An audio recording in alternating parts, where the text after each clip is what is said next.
DC here. Hi guys and gals. I hope you're well. It is Sunday afternoon. We had a lot of rain this morning, and now it's kind of cleared up, but the skies are still a bit cloudy. Mountains are over there. Yeah, I mean, you recognize the place. I've walked here a lot. So I just finished taking a walk. We're still recovering from COVID, and I have to say I was hoping it would be a little bit faster than that. Second time in 6 months, you feel like, okay, I've paid.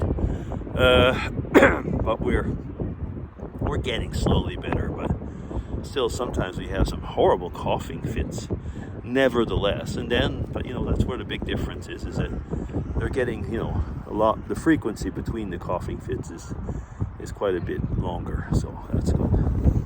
And I'm still going out and walking anyway. I still have Logger's itch, actually.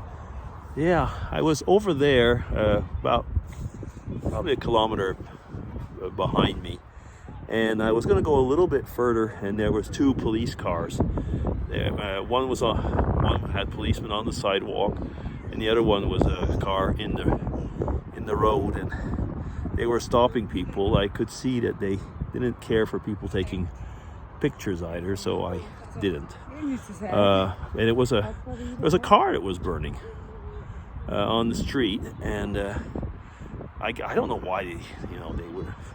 I mean, to stop you from going further, I get that, but the question of pictures, I don't know anyway. So I certainly didn't want to have a chat with the police, so I just turned around.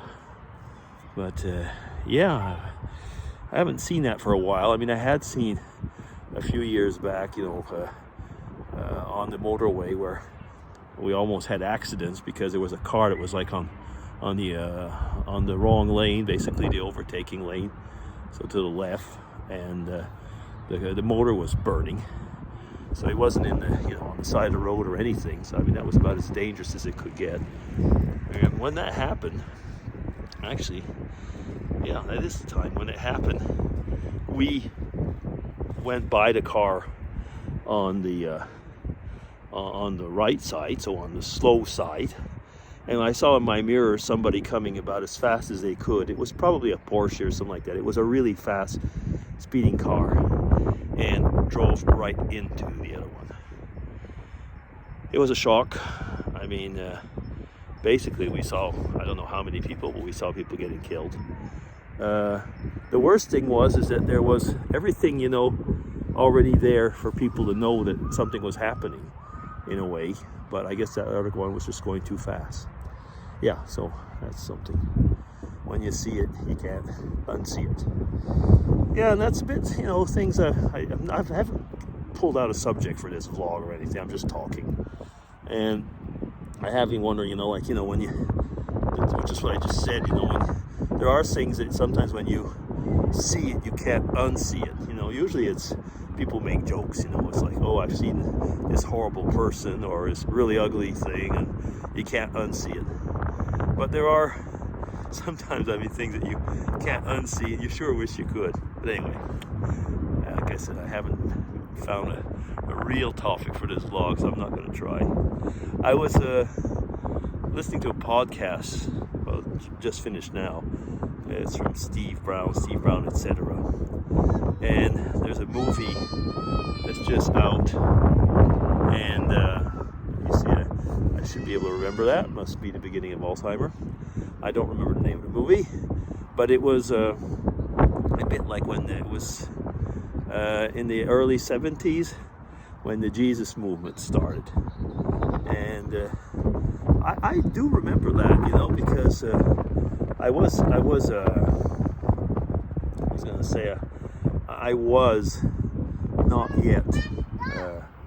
not yet an adult, but let me see, I would have been, probably 14, 15, something like that. Maybe even slightly younger when it happened.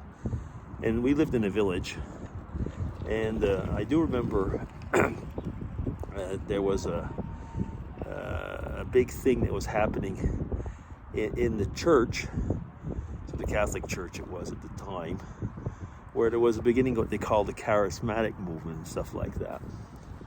and how people were talking about that, because there was this thing like, these people are going into trances, they're talking in tongues that we don't understand, and it was kind of interesting, because of course you would have all different types of people giving their opinions.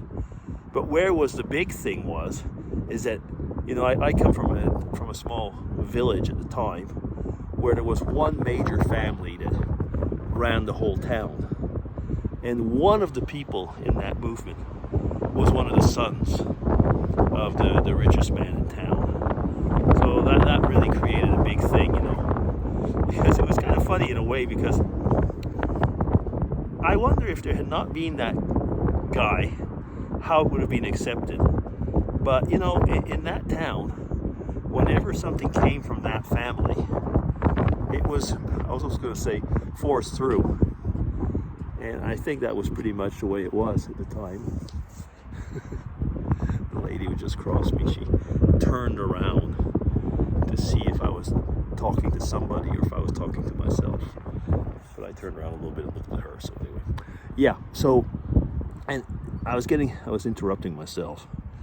And I found that amusing at the time, even then, thinking like, even in matters like that, if the richest family in town says it's okay, it's okay.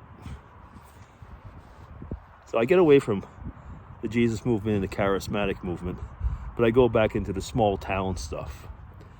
And I was, from that, leading on to how many things that happen where in the town, where you'd have a prize given out, and lo and behold, the smartest person in the town happens to belong to the richest family in town, or the best idea happens to be from so and so, or maybe sometimes it wasn't that. Maybe sometimes it was like the best friend of such and such a person.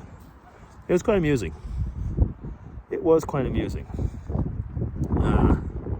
I think I spoke about this once a while back. We had an essay that we had to make for Veterans Day, and I had written it on I'm not going to say Flanders Field, but it kind of almost came to that, about dying on the fields and sacrificing oneself for not only for the love of country, but for humanity, and so on and so on and so on. And I remember one of the teachers telling me, with all humility, that this was, without a doubt, in her opinion, the best of those talks. Now, guess who did not win? But the person that did win was in my class, and was the daughter, actually she was the granddaughter of the man who was sponsoring, indirectly, the whole thing. So it was kind of interesting. And then the lady teacher came to me and she said, officially, I like the way she had said that, officially I have to say your writing was so bad, not the text, the scribbling, the way I wrote. And I do admit that I don't write very good. My written, the quality of my written language, I gotta say it differently. I scribble a lot, people think that he must be a doctor because of the way he writes. Yeah, anyway, I guess you get what I mean. So she said that was the official reasoning. But it's interesting. I mean, it wasn't like it was a big prize. I can't even remember what it was. It was probably at the time it probably was like $50 or something like that. So I guess so. When you were a kid at my age, I guess that was quite a bit of money, actually. But anyway, having said that, I was chatting about this whole thing about, when you live in a village, or when you live in somewhere where, there's a top dog family, well, and you're not on top of the food chain, you can't expect very much at times. Oh well, anyway, it makes for good memories, actually. And that's probably more important than all the rest. And I see I'm up to 10 minutes, so DC signing off. Take care, everybody, and I hope you have a good Sunday.